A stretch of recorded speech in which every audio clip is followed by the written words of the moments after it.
Hey everybody, Gotham Comics here. Before I even begin, I just want to say Happy New Year, Happy 2017. I hope everybody's holidays went well and they were enjoyable and that you all stayed safe and had a lot of fun. So usually I do haul videos. I've never really done one of these speculation videos before, but I was kind of inspired because I just watched a new channel that I had never heard of before, the Comic Book Aesthete, and I was kind of looking at his stuff, and he had a few videos on speculation that I thought were interesting, and I'm an avid watcher of E.T.A. Nick, who talks a fair amount of speculation as well. And honestly, this is something that this philosophy, which is evolving, is really going to affect how I collect comic books this year. So I did have enough for a haul video tonight, but I'm actually waiting for 3 books in the mail. So I'm going to wait to do that, so maybe expect one of those next week or so. But before I get into anything, I wanted to hook everybody up on this site here. It's called TotalComicMayhem.com, and I'm sure most of you are aware of it, but I've actually never heard it mentioned in a video before, so I wanted to take the opportunity to do that. This website provides information for you key collectors on pretty much all the keys in the major titles. They've got, you know, speculation and hot issue alerts, but I like to use this to kind of keep track of comic book keys. So they have pretty much every title in here. So if you were to go to, you know, Amazing Spider-Man, so this is the Comic Collector's Important List of Amazing Spider-Man comics. They have every key issue listed in here from 1 through 700. So obviously the first few are pretty self-explanatory, but you know, you kind of get down to it, and you know, maybe there was one you didn't remember, like if you're a collector and you maybe forgot that that Amazing Spider-Man 56 was the first appearance of Captain Stacy, kind of obscure. This website would tell you that. So I like to use it to kind of keep track of my keys, and it is kind of good for if you're a speculator, I guess, and you know a lot about the history of comics. But at any rate, I wanted to start with this book here, and I will have a bit of a prologue first. So this is my Daredevil #1, obviously. So I wanted to start with this. Comic books are not gold, they're not currency. They hold value, and that value always changes. I genuinely believe that, and I think most people in the community and most people who collect anything that holds value would agree with me. But I do think it is important to know why comics are valuable. They say beauty is in the eye of the beholder. That's certainly true of comics, as it is in so many other things, but there are a lot of moving parts right now, I think, to the comic collecting business, because the comic collecting business lies at the feet of entertainment right about now, because of the amount of movies and the TV and the Netflix shows that show off comics, the history of comics. So some of these characters that first appeared in comics, most notably Batman, Spider-Man, Superman, appeared in media a long time ago, the media being comics. And then, of course, there are other moving parts, like inflation and the CGC, and there are just a lot of moving parts to the value of comics. So I just want to get that out there right now. Now, I think that there's a way to oversimplify this, because, as I said, there are so many moving parts, but I genuinely believe that there are 3 different types of comics, if you're a speculator. There are the ones that hold value, like high value, like we're talking about significant money. So those would be like your Amazing Fantasy 15s, Action Comics 1, Batman 1. I don't really own any of those. The closest I could come up with that's in my collection is this here, my Daredevil #1. I bought this book for $300, and it's in lower grade, but if you were to get a high grade copy of this, it would probably run you closer to, you know, $1,000, maybe more.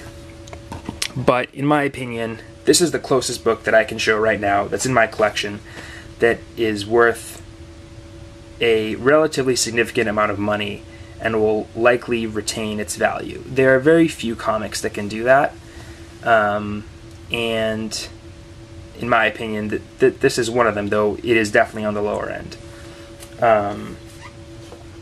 So yeah. Then there are comics that are worth very little and have the potential to rise in value. And what's good, in my opinion, is that all comics are fair game to do this. So this is my penny slot that turned into a decent return. This is a New Mutants 25, first appearance of Legion, and I picked this up for $1. And you could buy this anywhere for $1 about like 2 months ago. Now you can't find it for probably less than 10 or 15. Now that may sound insignificant, but you really think about it, this book was widely available for $1 or less than 3 months ago, and now it's not. And this isn't the only one that was like that. All of these have a cover price. All of these, or not all of them, but a significant amount of books that are now worth something have sat in a $1 bin or in a $5 bin. So if you're a speculator and you look at these two books, I think your goal is to figure out what retains value or what will continue to increase in value. Now, for me personally, I started my collection about 3.5 years ago, and I exclusively collected Amazing Spider-Man. He was just my favorite character. I wanted to complete a 1 through 100 run. I still want to do that. I love the character. He's my favorite character. It's really important to me. It's one of my life goals to do Amazing Spider-Man 1 through 100. I just really want to do that. And other collectors have that same mentality with other titles. And I would say about 1.5 years after I first started collecting, I started to branch out and get other keys. The first of which was Fantastic Four number 45. Now, the trouble with this and this is that there's a whole lot in the middle. And figuring out how to retain value, or what will retain value, is really tricky, and that's where the risk comes in, and that's where speculation can be a little bit dangerous, because I think as a collector you have to figure out what line you're kind of playing. Are you trying to be the collector who just gets the comics that they love, or are you trying to like get them because they make money? And there's no right or wrong answer, but I'm only doing this because I think that it helps to kind of think things through and figure out what makes sense as an investment, because these keys are starting to cost more and more money, and in my opinion it's good to kind of flesh these ideas out. And I've really sat down, and this is kind of my philosophy, at least for this year, regarding comic books. So this Daredevil number 1, I don't doubt will retain its value. That's just my belief, but there are other books that are historically significant that I think pave the way for this retaining the value I paid for it, and who knows, maybe it'll go up even higher. There are other books that just, in my opinion, are a lot harder to predict, and I think it's worth knowing what they are and calling them, for what they are. So, like, here's one. Fantastic Four number 20. First appearance of Molecule Man. Solid mid-grade book. And I'm going to very much simplify this, as I said, and not include CGC, because CGC introduces grading, and I know this is very subjective, but comic collecting, by and large, if you're shopping in a store, you're probably going to get books raw. So just for that sake, I'm going to go with this. And then you could always CGC books by yourself. So, first appearance of Molecule Man. Right now, this book in this grade fetches a price of between like $50 and $75, but there's no telling when that book will become this book. Amazing Spider-Man 46. I first bought this book for $18, which is a little bit low, I'll say that, but at the same time, this book now, because of the Amazing Spider-Man movie, is fetching between, I would say, $60 and $100, depending on the grade. In probably upper mid-grade, it fetches that amount of money. And to me, Amazing Spider-Man 46 and Fantastic Four 20 are kind of on the same parallel, if you will. I think that this could very easily become that at some point in time. Just because of, again, there are so many moving parts to entertainment and what is sought after. So this on its own is worth money, I think, because it's an early Fantastic Four. It's in solid shape. It's the introduction of a key character. But is Molecule Man any less significant in the history of comics than Shocker? I would actually argue that he's more significant in comics than the Shocker. And yet, there's a discrepancy here, but it's very fragile because of how much these books are sought after. Here's another book. Tales of Suspense 52.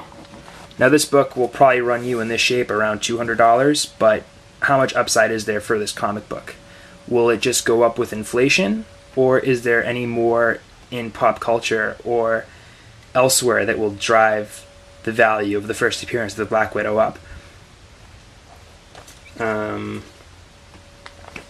Marvel Premiere 15, First Iron Fist. Really hot book right now. I bought this one for about $50. But in 10 or 15 or 20 years' time, where will Iron Fist be? Will the value of his book go down, or will it stay the same, or what?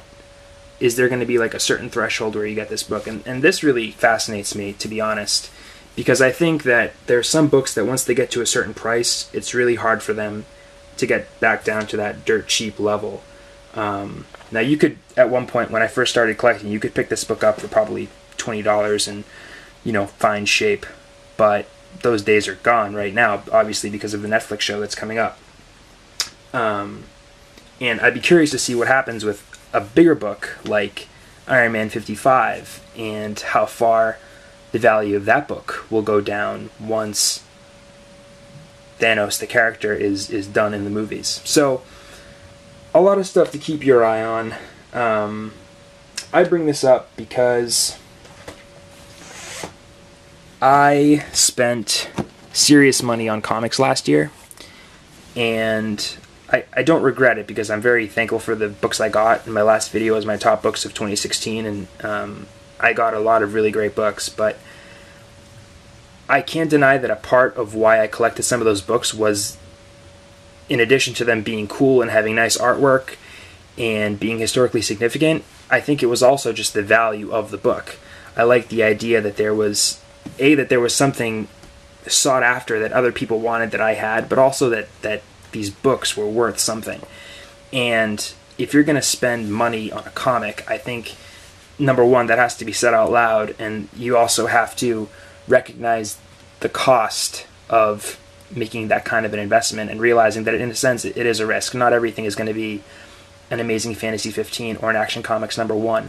While everything, I think, that has been printed can rise to a certain level and develop serious value, I am hesitant to say that every book will retain its value in that way. So as I said, for me, this Daredevil #1, I think, will not go beneath the value of what I paid for it a few months ago.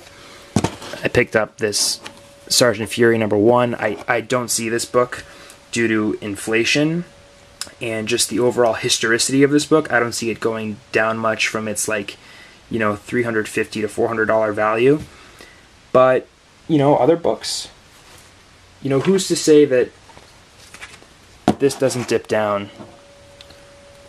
Or this, a book that has fluctuated so much in price over the years. Who's to say that that's not to dip down too? So I would say be careful and try not to collect purely for monetary reasons. I understand the allure to do it. I've done it myself. But I think just realize that there's a cost to it. And, you know, it's fun for the hunt.